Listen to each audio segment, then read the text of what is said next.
Yesterday, the Miz, great wrestler, all-time Hall of Fame wrestler, he stopped by, and he brought some energy here. So we wanted to bring you that conversation we had with the Miz, and I started out by asking him, when did you become this character, the Miz? Real World, back to New York, season 10, 2001. I was in New York City. I'm from Parma, Ohio, so it was a very eye-opening situation for me. You know what I mean? Like, it's like when you come from Parma, Ohio, and you get thrown into New York, and you're with 7 strangers you never met, and you have to live with them. Then you have cameras 24/7 on you. It's a very uncomfortable situation, and I wasn't well liked by my castmates. And so the way I kind of gelled with them, like I came to a boiling point where I was just like, you know what, I'm gonna tell them like it is. I'm just gonna start cutting promos and call myself the Miz. And then they started liking the Miz more than they liked Mike. So I was like, this is great, right? So then I started just doing the Miz. They'd be, do the Miz, do the Miz, do the Miz, do the Miz. And I'd be like, you know, this is me just talking trash, right? And they were like, we love it. So it's kind of how it all started. But, okay, so you become the Miz, and then you develop that character, and then you go into WWE. Yes. But I'm wondering if I didn't go right into WWE though. Like it was like 5 years. So I went on to challenges. So after the Real World, you get invited to go Real World Road Rules challenges, right? And this is another show. And on that show, I won the first time, and I used all my winnings to move to Los Angeles to have acting coach, improv coach, nutritionist. I also paid a person to teach me the art of professional wrestling. So I started doing all these things that I thought would get me to WWE. They didn't call like right away. It wasn't like you were on the Real World and it's like they called. No, I had to train for, I would say, 4 years before they even took a look at me. And I was using all the different avenues, all the tools that I could possibly gain to become a WWE superstar that I thought, right? But I wonder if those wrestlers looked at you as a poser, like... They hated me. Hated me. They did not want me in WWE at all. But the execs all saw the potential, right? They saw that it wasn't just me wanting my 15 minutes of fame to parlay. Like, but the big names, they hated you. Nobody liked me. I walked into that locker room and I got kicked out within 3 months. Now, you might be like, wait, you're a grown man. Why would you let anyone kick you out of a locker room? Well, the reason is to be good in WWE inside the ring, you have to learn from the veterans that know how to do what they need to do, how to be a main eventer. Like I knew how to do the moves, right? You get taught the moves, but I didn't know how to become a main eventer. I didn't know how to be a big WWE superstar, and I needed them to teach me. And the problem is with me, I'm very loud. I don't know if you noticed that. Yeah, I've noticed. And I make a bad first impression. I really do, and I know I do. Now as a 44-year-old, like I've kind of learned that about myself. But when you're 25, you don't know. You're just well, blah, blah, blah, blah, blah, blah, blah, blah, you know, like, and it's like, oh yeah, I know. And it's like almost like you know everything, but you don't feel like, so they were kind of teaching me a lesson that, look, you want to be here. We want to see if you really want to be here. So we're going to make it very hard for you. But if you do want to be here and you make it through all this, you'll be better in the end. And I am better in the end. And I'm very thankful for everything that I had to go through to get to where I am, because those hardships have made me into the person I am today. And it made me realize whatever you throw at me, it's not going to faze me, because I've already been through the hardest. But explain to me that developing your character, your persona, because you can technically you can wrestle, but to become a main eventer, you have to have something that people gravitate towards. Sure. Or they hate you, you're the heel, but they still want to watch you. I created a character that was very egotistical, arrogant, the most arrogant person, but I also wanted a person that you know. Like you see me out there and you're like, I know this guy and I hate this guy. So like a frat buddy. So I'll give you an example. So I saw, back when I was first starting, Kevin Federline was a big deal, and he would wear a bandana and like a fedora hat. And was he with Brittany at the time? Yeah. So everyone hated him, right? And I was like, oh, wow, I'm gonna start wearing, I wonder, so the way I would test how it would go over is I would go in the locker room, or not in the locker room, but I'd go backstage, and if I had the bandana and fedora on, if people started making fun of me or saying something about it, I'm wearing that on TV. Because if they're doing it, Guess who else is going to do it? The audience. And what do I want the audience to do? Can't stand me, don't like me, because I want their hero to come out and be either triumphant or beat their hero so badly that they hate me even more. But what's it like to beat a popular wrestler for the first time? When the fans... When I beat John Cena in the main event of WrestleMania 20, is that what you're talking about? There's nothing quite like it, my friend.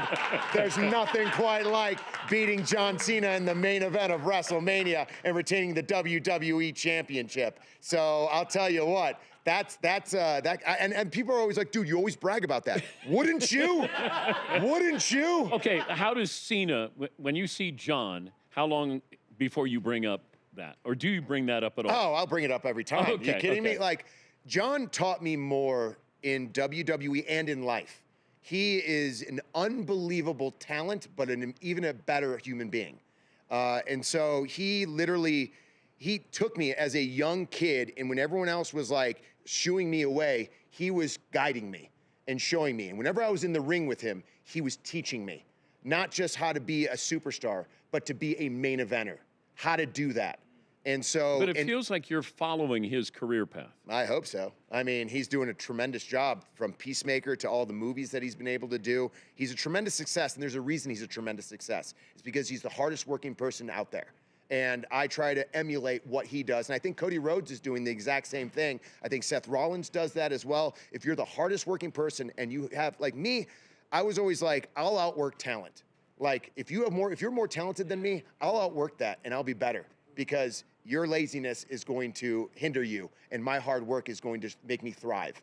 And so with John Cena, with Cody Rhodes, with Seth Rollins, with WWE superstars, that's what we breed. We breed hard work and dedication, because if you are not a hardworking individual, you'll be weeded out real quick. Are you a Browns fan? Huge Browns fan. We're going to the Super Bowl. To watch? No, we're going to the Super Bowl. No, you're not. Joe Flacco is taking us there. If he gets injured, we'll take one of our other three. Yeah. We got a big line. We got a big quarterback room. Oh, you're not bringing Deshaun Watson, though. No, we got Stefanski's an amazing coach. We know that. He's a two-time coach of the year. There's a reason for that. He knows how to get the best out of quarterbacks. And so now he has two rookies, and I even think Kenny Pickett could be something. There was a preseason where everyone says Kenny Pickett was the MVP of that preseason. And then the season came, and then, does anyone remember that? Miz, does anyone remember that? Nobody remembers, because it's the preseason. No, I'm telling you, there was a moment where, because I'm a Browns fan, and everyone's like, Kenny Pickett, are you kidding me? How many concussions have you had? I haven't had many. With you. I am very good right now. Kenny Pickett was the MVP of a preseason, and then they put their packages in, their defensive packages in, he couldn't take it. Now we have him. I think Stefanski keeps the best out of him. I think Flacco's a great veteran. I think Shador, maybe a circus, but he throws the ball very well, and he has a dad that literally has been there, has been the best of the best. So, I mean, he's been taught by the best. And then you have Dylan Gabriel. You can do this voice, and it's not firing. You're selling you right now. No, you're not. I'm selling you on the Browns. No. Who's the best defensive player in all of the NFL? Whose team is he on? Myles Garrett, the Cleveland Browns. Let's go. And we just got a rookie on our third pick. By the way, did you not see what we did? I was a little upset about it. A little upset that we traded down, because I thought we were getting Travis Hunter. But then we traded down, and we got all these picks. So I got a first-round pick next year, too. So I'm sitting good right now. I'm sitting good. We're going. So who do you think's going to the Super Bowl? Not the Browns. Who? Come on, give me something. There's probably seven teams. 7 or 8 teams. We get it. Kansas City, Buffalo, Baltimore. Sure. Sure, you'll take Baltimore over Browns? Yes. Cincinnati? I'm from Cincinnati. Oh, God. Okay. Okay. Oh, that explains it. You know, the sad part is I really like Joe Burrow. Yes. Man, now that's a quarterback. It is, but I mean, I don't think they give him any line. Well, they have tons of wide receivers. They spent all their money on their wide receivers. Like, why though? Like, don't you want a line that protects them? I know. What are you doing? I don't. Dude, can't you make a call? You're Dan Patrick. You're for right. God's sakes. And I said, how about we sign the defensive guys? How about we give Joe a chance so he doesn't have to score 38 points every game? I'm going to do my best. But you're in QB hell, like you are. I've been in QB hell since Bernie Kosar. So you're not speaking anything differently to me. You had Baker Mayfield. I know. So you don't get me started about Baker Mayfield. Did you see him? He's here. Yes, and he's amazing. Like you get to know Baker Mayfield. Like I've been here a couple years. I got to know him a little bit. He's amazing. I want that guy in my locker room. Why are we yelling? Because I'm angry. I'm mad because you brought up Baker Mayfield, and I thought he was our franchise quarterback. I really had the feeling, and I love the moxie of him. Like he woke up feeling dangerous. Do you want to hit somebody? That's what Cleveland wakes up every morning. Every morning in Cleveland, we're like, yeah, I feel dangerous today. Do you want to hit somebody? Yeah. When's the last time you hit somebody? Probably about a month ago in the ring. Okay. Yeah. Because I got a guy here, Paulie, who would like to. He was a high school wrestler. Yeah. Actually, that's not true. I would say like 2 weeks ago, I was just hosting American Gladiators, the new reboot. So I'm hosting it. I'm not a gladiator, but I mean, I get to hit. Can you take off your headphones? Paulie will take off his. Just show him one move here. Well, I'm not showing him a move. What do you want me to show him? Just if you were going to teach somebody a lesson. I'll give you an audio waiver. If I get hurt, it's on me. But I guess like, do you want to learn a lockup? Whatever. Yeah, no, that's so boring. I'm not. That is terrible. What you just did right there. I don't think he's. That's why I need help. You don't have a athletic bone in your body. Absolutely. I don't want to hurt this guy. No, it's okay. It's good content. I'll tell you what. I'll let you chop me. How about that? A chop is like standard. It kind of hurts, but it won't hurt from seeing the way seeing your athletic ability. Okay. It's not going to hurt me at all. Okay. All right. Take off your headphones. All right. So I'm going to teach you how to chop. All right. Here we go. By the way, chopping, it's no joke. It hurts. Oh, no. What are you doing? I'm a wrestler. So here's the. Come on, let's wrestle. Okay. Let's wrestle. All right. You show me this. I'm going to show you how to chop, okay? Open hand, right? So you want to cup it. Yeah. Because I want it loud. Yeah. I want it loud, right? Where am I hitting? And you're going to hit right here. So the way it's going to go, I'm going to do it very light on you. What are you doing? I'm giving you a camera. That camera right there is the one we want. That's the good camera. So we go here, and when you reach back, you whap. Oh. Okay? That was nice. That was friendly. That was friendly. I did it very lightly. That was very You friendly. understand how to do it. Give me just a little more. So you want a little more? A little more. Ooh, Not a lot more of this. Okay, a lot more or a little A little more? more. A little more or a lot more? Yeah. The first one. You sure? Yeah. You see that? You should like the face. I knew he was going to do that. You had the face. So now you're going to do it to me. Okay? Which hand are you? I'll go right. Well, Okay. not camera right. No, I want you to be your. You are, oh my God. Well, you You're gotta the switch least sides. athletic person I've ever seen in my life. So what you're going to do? Loosen up. My God, if you were like that, Yeah. if you're like this in anything, in golf, Yeah. anything, if you're like Got this, it. you're going to blow up. You're not going to be able to breathe. So I want you nice and loose, comfortable, flowing. And now you're just going to reach back and whap. Okay. Whap. Whap. Oh, there we go. Whap. Hard. Hard. Whap. Whap. Damn, Okay, you're now- hurting now- my now- hand. Now go. Now go. God. Wait, you want it more? So, that is, you asked the least I athletic did. person I've ever But seen. he's the to do only it. volunteer, though. That was rotten. That he's the only guy. See, Marvin is athletic. I thought I was but supposed to go easy. he's the Miz. And Marvin's a wrestling fan too. Like he gets in there. Well, he didn't get in there at all. Marvin, do you want a piece of Miz?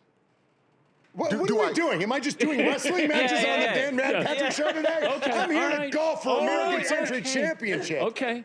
I thought we were doing a promo. It's The Miz versus Marvin. It's WrestleMania. Is that what I sound like when I?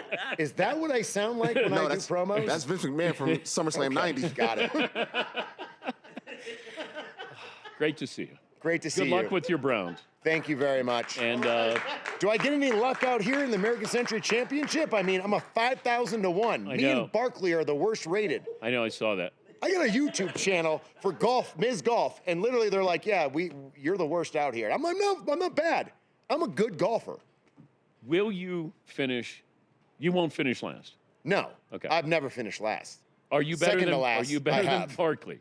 I haven't been in the past 3 years that we've went up against each other.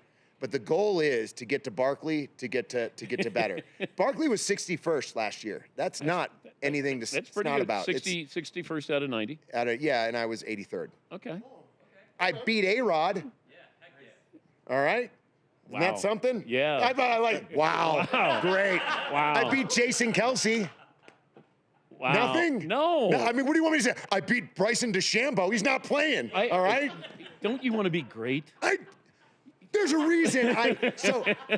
I made my golf YouTube channel, Miz Golf, because of the American Century, because I was playing so poorly that I wanted to learn, really like hone in and lock in on how to be great at golf. So I was like, all right, let's make fun. Let's make golf fun, right? So let's do a YouTube channel that's fun, but also you learn as an 18 handicap, like how to become better. So it teaches you whether you're good or you're bad. It teaches you a little bit of everything, all while entertaining you as well. So I feel like not only will I entertain out here at American Century Championship in Tahoe, but I will dominate and I will do absolutely fantastic and great.